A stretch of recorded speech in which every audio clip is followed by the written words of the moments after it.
Welcome guys to the first tutorial about Final Topology add-on, and this is just to show you the basic functionality first and then we get to the advanced functionality. Let's start. I have here already one object in my scene, like a part of a car, and I want to topologize that, snap my surfaces to this surface, like to remodel it. And here I have already a plane model that I snapped, and I snapped it with Blender snapping, and this means I have on the face project snapping. I just go to edit mode. Yeah, I move things around and I hit Control key. It snaps. And how does it snap? Let's look. I can see the vertices are perfectly on the surface, but my resulting surface is under the surface, and it would be above if the shape would be turned the other side, like concave instead convex. That's essentially wrong if you want to use subdivision surface, and that's what the addon for. You might know it already. So there are more things I can do to start with. The easiest is I go to the Edit tab, and in Final Topology, I have this. Let's start with inverse subdivide panel, and here I can hit inverse subdivide step, and this runs a single iteration of the algorithm or a single operator that basically optimizes in one step your selection. Here I can tweak it. There is a number of iterations. If I lower it to only one, you can see there is a difference, and the more iterations there is, the more precise the algorithm gets. You can see now the fit is pretty good, but not everywhere. Of course, the algorithm is doing snapping and it's doing some math, but it cannot change the way subdivision surface modifier works, and you will still need good topology on your side. Let's go on for the other options. There is inverse subdivide model, and this model mode means that I can trigger it anytime. Let's select the loop and I move it, and now if I hit Control and confirm, I can see it run optimization after the operation. Yeah, so if I just do something else, like just slide or move without control, without switching on Blender snapping, so to say, it doesn't run the optimization. What if I switch on after each operation, now without the simulation mode, which is there? It triggers basically after anything I do regarding moving vertices or, let's say, adding new topology, it runs again the optimization algorithm. And the most fun, in my point of view, but also sometimes dangerous if you have complex topology, is the simulation mode, where you can basically do anything and it runs the optimization all the time. Let's go to the snapping options. By default, you snap to scene, but you can pick object or collection. Then in verse like this, you choose object and you pick the target. But there is an interesting option called freeze shape, and that's basically very useful for anything. Even if you are not doing topology but just modeling, then it's tremendously useful. And let's get to this. Let's say I have this cube object that is subdivided, yeah? And in edit mode, I can hit freeze shape.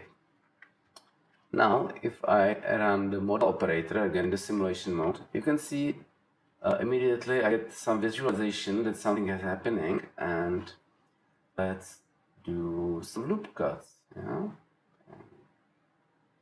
As you can see, while I'm doing my loop cut, it changes the topology dynamically. Right? If I select all, it basically fixes the shape. And here in Outliner, I have this frozen mesh state. That's a copy of my object, basically. It's a very simple principle here. And okay, so let's try to subdivide once more and run the operator. Now I have basically almost the same shapes. Yeah. And now I want to show you something that I found out to be very fun with this add-on. So let's say I will select just a few faces. And if I would want to have a circular cut here, usually it would be quite hard to do. Let's make an inset. And now I have the add-on called Loop Tools. I'm sure you know it.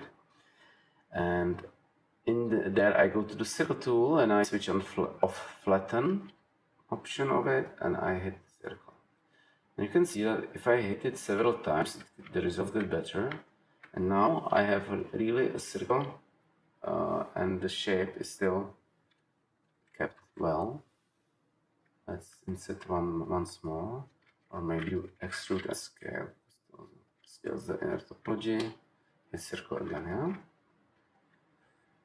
Now I switch off the model operator and I extrude once, twice, scaling on normal. So I scale this on its normal to 0, extrude, scale, extrude, like this kind of thing you can do. For me, achieving this kind of curvature would be typically quite hard.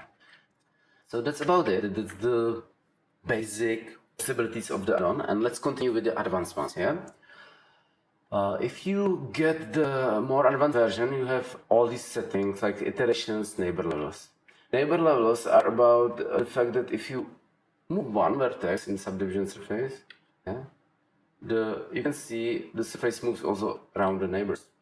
And if you move the neighbors, then you move also the other neighbors. So basically the changes propagate. That's why also it's sometimes good to run the algorithm on the whole mesh to optimize, but sometimes it's just good to change this. Or if you want to be very careful not to ruin our stuff, you switch off the neighbors. Yeah. Then there is max distance. Let's see it here. If I move the mesh really far away, because the setting is set to 1 meter by default, it kind of stops working. Yeah? As soon as I move something closer, it starts snapping, but it gets wild. So you don't want to screw up if there are big distances in some way. You don't want to snap that. So basically, what I usually do, I lower this to 1 centimeter, for example. Okay, now let's check the draw overlays. And then, as you saw, I already have these faces visible, which I switched on for the tutorial. But by default, the arrows are on and the constraints. The arrows basically show these arrows during your work. Wait, I need to go to. They basically show very little arrows, and they show how much the algorithm corrected in the last steps. So you see there was some actual movement, the algorithm did something, and like it's not being too intrusive. So you can also set alpha for this, and you can also set sensitivity since when this will become red. So this is now 1/10 of a millimeter, right? If I do it to 1 centimeter or something ridiculous, you can see like the arrows turned green. And the same for the faces. And now I'm in a happy world where everything is green. I switch it on, yeah. So now I'm in the model mode where things are happening. You can see if I move things around, I have the arrows showing me that it moves around the vertices. And now let's add a constraint with the plus button, and I can see I only have now plane and plane fixed. I will pick plane and hit OK. What happened? Here, let's add another one. Now there are 2 constraints, and you can see it immediately snapped the control points to a perfect plane, but together with the optimization, right? So what happens? It keeps my vertices on a plane all the time. So you can see these 2 loops are still on plane, and I can add as many as I want. Okay, that are the constraints for now, and soon you can look forward to the curve constraint. I hope it comes soon to your screens. That's about it, because I hope I covered everything, and sorry that this tutorial is just like I just sat down at the computer and decided I need to do it because so many people writing me to do a tutorial, and I really didn't have time to dive into it and make it so much better.